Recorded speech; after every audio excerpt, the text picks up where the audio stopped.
You think you can pull strings? Whisper lies. And bend me to your will? Think again. I'm not a puppet. I am the puppeteer who learned the stage. While you practice manipulation, I practice awareness. While you sharpen tricks, I sharpen resolve. You do not control me, you educate me.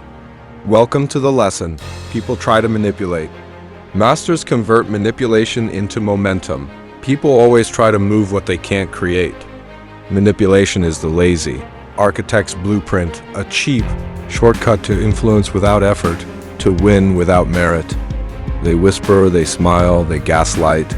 They appeal to guilt, all because building real influence takes sweat, time, and the terrifying luxury of being honest.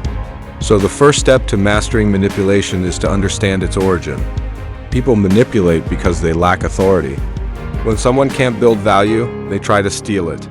When someone can't lead, they try to direct. When someone fears loss, they invent stories to control outcomes. That's why manipulation is never random, it's always a symptom. Step 1. Accept the truth. Manipulation will come for you. It arrives in glamorous packages, favors that feel like traps, compliments designed as prefaces to demands, apologies used as camouflage for repeated offenses. Don't be naive and don't be proud. Awareness is your only defense. Step 2. Learn to map motives. In any interaction, ask 2 simple questions. What does this person want? And what do they fear? Motives explain behavior. If a colleague praises your work while angling for credit, they want validation and fear being irrelevant. If a partner apologizes 1 hour but repeats the offense the next day, they want control and fear accountability. Read the motive, you'll decode the manipulation. Step 3. Treat manipulation like low-grade intelligence. It provides information. When someone manipulates, they reveal priorities and voids. Say someone is generous with time, but never keeps commitments. That generosity is a tool to image manage, not to serve. Use that data. It sharpens how you respond. Stop treating manipulation like a personal failing. Treat it as a signal. Practical cue. Keep a behavior ledger, not to be petty, but to build evidence. Jot down repeated patterns. Manipulation survives in the fog of emotion. Evidence dissolves fog over time. This ledger will show you who is consistent and who is a craftsman of influence. Manipulators will always try because it's simpler than creation. The only way to stop being their target is to stop being an easy outcome. Build standards. Build endurance. Become the kind of person manipulation cannot infect. Once you understand why manipulation exists, the next step is to detect it early, clean, and clinical. Detection isn't talent, it's training.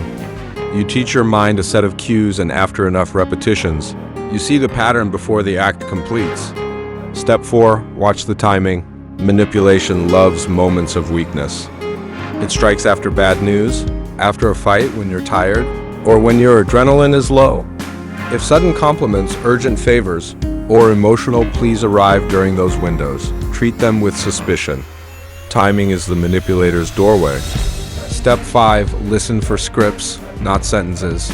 People who manipulate often recycle lines that didn't work before. You're the only one who understands me, or I only. Did it because I love you, or I didn't mean to. It won't happen again. Scripts are cheap theater. Detect repetition and you detect intent. Step 6. Observe microeconomies. Who benefits and how. Every manipulative move has a beneficiary. When compliments coincide with requests, ask who gains if the request is granted. When guilt is leveraged, who gets the moral high ground? Map the transaction. When the economy doesn't add up, you are being steered. Step 7. Read the body, not the mouth. Micro-expressions. Eye aversion, too fast smiles, and inconsistent gestures are natural leakage. Manipulators are performers. Performance leaves cracks. Train your observation muscles, watch hands, listen to pacing, compare tone to content. The voice is a liar. The body is honest. Step 8. Practice the PAUSE test. When a request or emotional push comes, do nothing for 5 seconds. That small silence collapses momentum. Manipulation relies on urgency. Remove urgency and you remove pressure. The pause lets logic breathe. Manipulation dies in oxygen. Step 9. Cultivate cognitive friction. Make small habits that resist easy persuasion. The rule to sleep on big asks. The rule to always verify facts before agreeing. The rule to check your emotional state before final decisions. Friction protects. Detection is not paranoia, it's calibration. The world will keep trying to shape you. Detection keeps the shape on your terms. Knowing to look is one thing, responding is another. Counterplay is an art, quiet, precise, non-performative. The strongest responses don't explode. They neutralize. They remove leverage. Step 10. Master silence as a weapon. You don't always reply. Silence repays manipulation in full measure. When someone wraps a favor in guilt, respond with the quiet question, why? Let the manipulator inhabit their own pitch. Many cannot. Silence forces their plan to reveal itself or implode. Step 11. Develop boundary templates. Prepare set responses for frequent manipulative moves. I can't do that. I'm unavailable. I'll think about it and get back. Short, unemotional templates kill drama. They also conserve energy. You don't have to craft a novel. You only need to enforce a script of your own. Step 12. Use conditional generosity. You can be kind without being exploited. Give on terms? I'll help, but only if X is done. That turns benevolence into trade. Manipulators hate trade because it requires reciprocation. Trade removes moralism and makes relationships transactional, and healthy relationships survive transaction. Toxic ones don't. Step 13. Expose dishonesty gently. When you hold evidence, present it like a neutral fact, not as an accusation. My notes show X happened 3 times. That posture denies the manipulator the moral spin. Facts reduce theater. STP 14. Employ strategic exit. Some manipulators persist to a degree that harm outweighs salvage. Then you must withdraw access, unread messages, delayed replies, reduced presence. Do it silently and permanently enough that it isn't perceived as drama but as non-availability. The price of stay is often your peace. Decide what you will pay. Step 15. Retrain emotional reflexes. When someone triggers guilt, shame, or a rescue instinct, ask, who benefits if I react? If the answer is not you, don't react. Rewiring takes time. Use small wins to replace reflexes. Say no to a small ask today. Say no to a bigger one tomorrow. Counterplay lives in small, consistent refusals. It's not dramatic revenge. It's boring, effective sovereignty. Now you graduate from victim to strategist. The mastermind uses manipulation not as a wound but as raw input. You cannot stop others from trying, but you can harvest their attempts into momentum for you. Step 16. Weaponize expectations. Let people believe you will act in predictable ways, then subvert in your advantage. If colleagues assume you'll always accept extra work, occasionally refuse and force a redistribution that benefits you. If a friend expects emotional labor, withhold it until they prove reciprocity. Control their expectation loop and you control their behavior. Step 17. Cultivate asymmetric generosity. Give where it compounds to mentors, allies, and powerful networks. When you give strategically, you create obligations that are leveraged later. Generosity becomes a currency that manipulators cannot easily exploit because it comes from surplus, not from debt. Step 18. Design accountability systems. Use contracts, calendars, and public commitments. Manipulators rely on private landscapes. Put deadlines, deliverables, and public markers in place. Social proof and documentation turn manipulation into mechanics. Step 19. Learn to mirror ethically. Mirroring builds rapport. Manipulators use it to deceive. Use mirroring to test. Reflect words. Slow their tempo and watch if they escalate. If they escalate, they're invested in the script.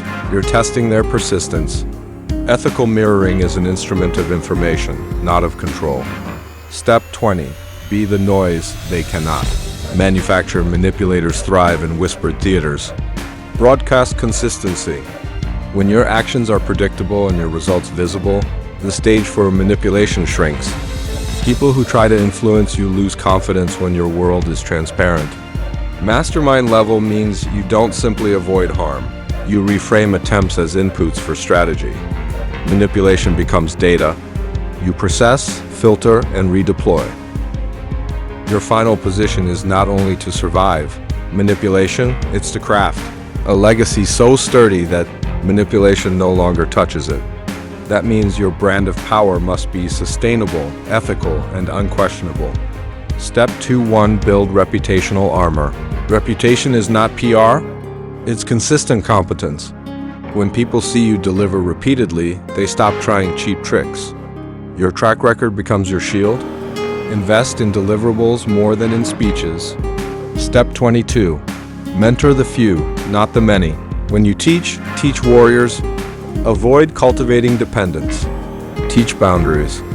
Your disciples should be sharper, not softer. The world then fills with calibrated allies, not needy followers. Step 23. Monetize principles, not people. Your principles should guide business, relationships, and conduct. Don't bend because someone with influence wants it. Principles compound like interest. They yield real legacy. Step 24. Create structures that outlast you. Systems for work, for decisions, for trust. These are your true heirs. Build processes that others follow and that resist emotional hijack. Let architecture protect your future. Step 25. Practice legacy silence. The final act of mastery is that you stop explaining even your strategy, produce, let history fill the explanation. Let the ledger speak. The less you defend, the less they manipulate. Final closure. Manipulation will always exist. People will always try to steer what they cannot create. But mastery means you convert every attempt into either a lesson or leverage. You become a node of influence so steady that attempts to bend you only produce ripples you can harvest. They tried to pull your strings. You learned the tune and started the orchestra. They thought they could manipulate you. Instead, you mastered the stage. Now you move people not because you forced them, but because you became impossible to ignore.